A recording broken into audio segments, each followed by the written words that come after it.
Setiap harinya ada banyak kerugian baru yang diperoleh Angkatan Bersenjata Ukraina. Dibuktikan pada sebuah rekaman yang ramai beredar di media sosial Telegram pada Sabtu 28 September 2024.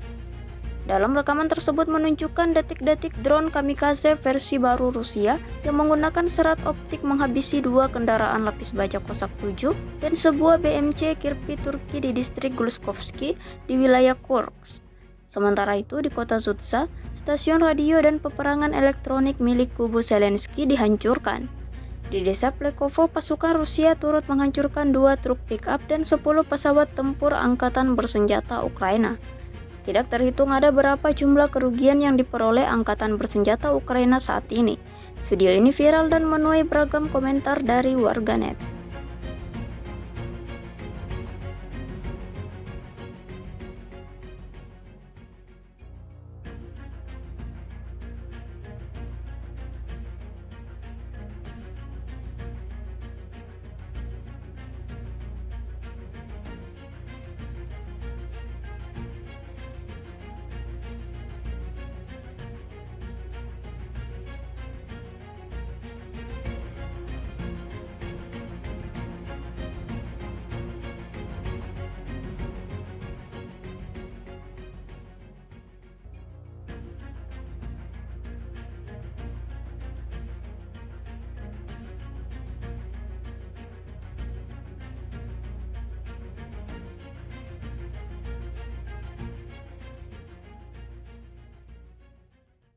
Download Tribun X sekarang, menghadirkan lokal menjadi Indonesia.